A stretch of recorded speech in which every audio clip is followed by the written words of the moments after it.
tarde, 4:33. Vamos a escuchar a nuestro compañero Miguel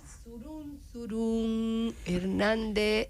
Gracias Susana. Hiciste mucha falta en este gobierno de la tarde. Miren, señores, en el día de hoy fue anunciado algo que nos sorprendió a muchos de los que le damos seguimiento a algunos procesos judiciales. Y me refiero al retiro del proceso judicial que se le sigue a los acusados del malogrado abogado Junior Ramírez por parte de sus familiares. En el día de hoy ellos anunciaron al país que se retiraron, según alegan, porque las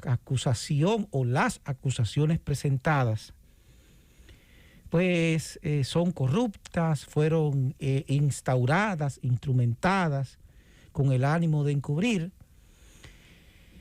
Y en este punto yo quiero detenerme en la gravedad del hecho. Estamos hablando de Junior Ramírez, un abogado de una distinguida carrera, catedrático universitario, que un mal día, específicamente el 12 de octubre, pues fue secuestrado, asesinado dentro de una camioneta y lanzado a un arroyo por parte de dos personas, una de las cuales supuestamente accionó el arma de fuego, y el otro, me refiero a Argenis Contreras, pues huyó del país y fue necesario iniciar un proceso de extradición. Estamos hablando del 12 de octubre de 2017. Eso destapó una serie de irregularidades en la ONSA, actos de corrupción bastante graves que movieron al Ministerio Público pues inmediatamente a radicar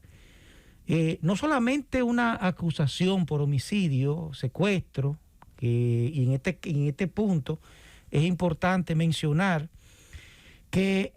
están encartados específicamente Argenis Contreras, quien fue la persona, la mano derecha del señor Rivas, quien a la sazón era el director de la ONSA, y quien fue la persona que supuestamente lo secuestró y que en medio de esa situación pues perdió la vida. ¿Qué ha acontecido y qué dice la familia en esencia? Que independientemente de que hoy hay dos autos de apertura a juicio, uno en contra de José Mercado, que era alias El Grande, Víctor Ravelo Campos, El Herrero, José Abreu, Heidi Peña y Lilian Francisca Suárez Jaques, y aparte de que hay otra acusación por corrupción administrativa contra el entonces director, el señor Rivas de la ONSA, pues los familiares, bajo el alegato supuesto de que de manera de exprofeso, en un caso donde una persona denuncia un acto de corrupción y que como consecuencia de esa denuncia de corrupción administrativa ocurre una suerte de conflicto y el denunciante secuestrado y asesinado, no hay forma posible, según los familiares, de que no haya sido incluido pues el director de la ONSA de ese entonces y el empresario, y me refiero específicamente a las actuaciones de Junior Ramírez, quien a la sazón era el presidente de la Convergencia Nacional de Abogados, y que en definitiva, según los familiares, no tienen explicación cómo es que Manuel Rivas no está incluido en el proceso, ni tampoco el empresario que supuestamente aportó los recursos. En este punto yo quisiera detenerme, porque real y efectivamente el hecho de que haya algún tipo de irregularidad en un proceso judicial respecto a la radicación de una acusación o no, no es óbice para que los familiares, para que las víctimas en este proceso, específicamente los 4 hermanos del malogrado abogado Junior Ramírez, se hayan retirado. Y no entendemos esa maniobra Porque en definitiva lo que han hecho es todo lo contrario. Lo que han hecho es precisamente coadyuvar a que se facilite, en el peor de los casos, que no se haga justicia. ¿Cuál es la función del acusador privado en este caso? Pues es aportar los elementos probatorios, es establecer el cuadro imputador, es acusar y velar porque ese Ministerio Público y porque ese juez condene de manera ejemplar a la persona que ocasionó el daño, en este caso, que ocasionó la muerte de Junior Ramírez. De suerte tal que desde el mismo instante en que se produce el desistimiento de esa acusación, lo que se ha hecho de manera inadvertida es simple y llanamente facilitar la impunidad que pueda generarse en ese proceso. Porque la víctima tiene la potestad no solamente de acusar, no solamente de llevar testigos, de proponer pruebas, sino simple y llanamente hasta de recurrir el proceso. Y desde que uno ve lo que ha ocurrido en el día de hoy, en un caso que consternó a esta sociedad por la pérdida de un abogado catedrático universitario que denunció de manera responsable actos de corrupción y como consecuencia de esa denuncia responsable, pues lo secuestran y lo matan,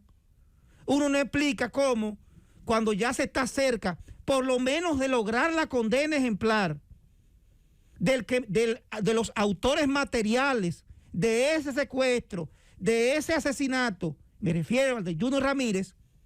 no hay forma posible de explicar la estrategia de litigación a retirar ese instrumento, ese mecanismo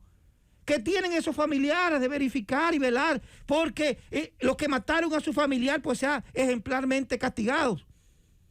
Me podrán decir con aparente lógica, pero es que nosotros vamos a legitimar un proceso que a todas luces fue manejado para proteger otros sectores. Bueno, pero es que desde que usted se rinde ante situaciones como esa, desde que usted viene y retira lo que es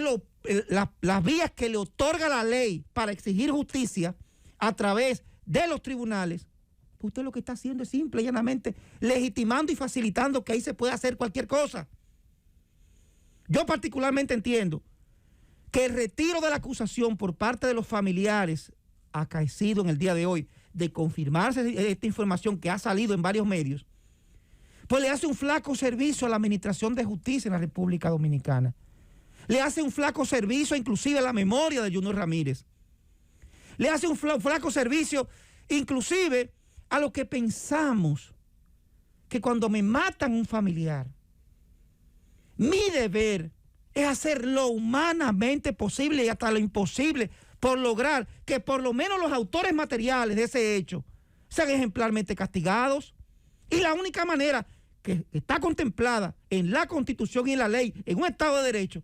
es simplemente manteniendo una acusación de actor civil por ante los tribunales que me permite supervisar, fiscalizar y no solamente eso, sino me permite acusar de manera directa a las personas que yo entienda que tienen que ver con ese hecho y plantear de manera clara, precisa, los elementos que agravan la situación de esas personas y me permite inclusive solicitar que se apliquen los castigos correspondientes y no lo que ha ocurrido en el caso de la especie, que sobre el argumento de que hay corrupción en la acusación, pues yo simplemente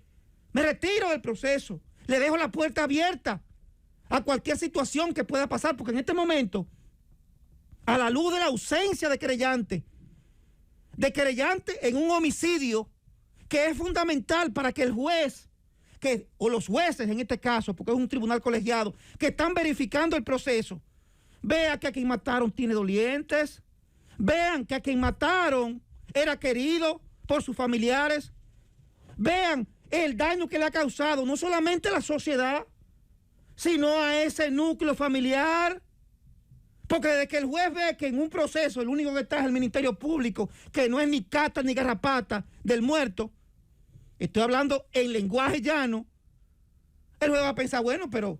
si los familiares no están aquí acusando a quien secuestró, golpeó y finalmente mató